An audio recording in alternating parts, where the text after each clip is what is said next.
Arab Saudi, MBS singkirkan Wahabi dan mendorong peradaban Arab. Tersebar di media, putra mahkota Kerajaan Arab Saudi, Pangeran Muhammad bin Salman atau MBS, yang secara tegas menyatakan bahwa ajaran Wahabi tidak perlu diikuti lagi. Dia menyatakan dalam sebuah acara wawancara televisi yang dipandu oleh Abdullah Al-Mudaifer yang menyentak Arab Saudi, sekaligus menyejukkan bagi warga Saudi yang menginginkan perubahan kehidupan sosial dan kenegaraan terkait dengan hak asasi manusia dan hak perempuan. Bin Salman memberikan jawaban jelas ketika ditanyakan tentang ajaran Wahabi.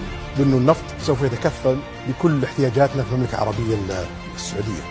Ketika kita berkomitmen untuk mengikuti ajaran ideologi tertentu atau cendekiawan tertentu, ini berarti kita mendewakan manusia. Bin Salman menambahkan, tidak ada aliran pemikiran yang tetap dan tidak ada orang yang sempurna. Kita harus terlibat dalam interpretasi teks-teks Al-Quran yang berkelanjutan dan hal yang sama berlaku tradisi-tradisi yang diajarkan Nabi. Lebih lanjut, MBS memberikan pencerahan yang sangat jelas tentang Al-Quran dan tradisi yang diajarkan Nabi sebagai pedoman yang mengedepankan kemanusiaan. MBS menyatakan bahwa dunia mengikuti hukum yang jelas yang mengatur kehidupan manusia.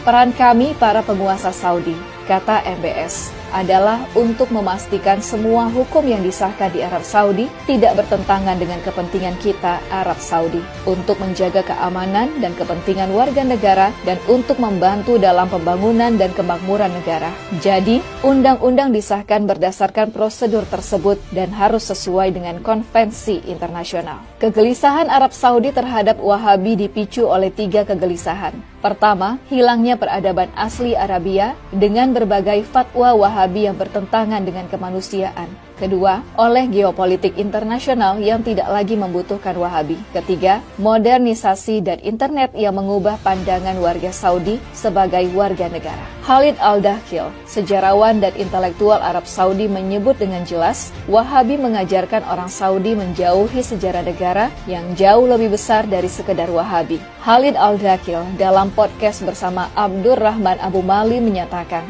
kita belum belajar sejarah negara kita Arab Saudi. Kita hanya diajarkan kata-kata penulis sejarah ajaran Wahabisme, Ibnu Ghanam dan Ibnu Bashar. Dan sampai sekarang kita masih menjalaninya.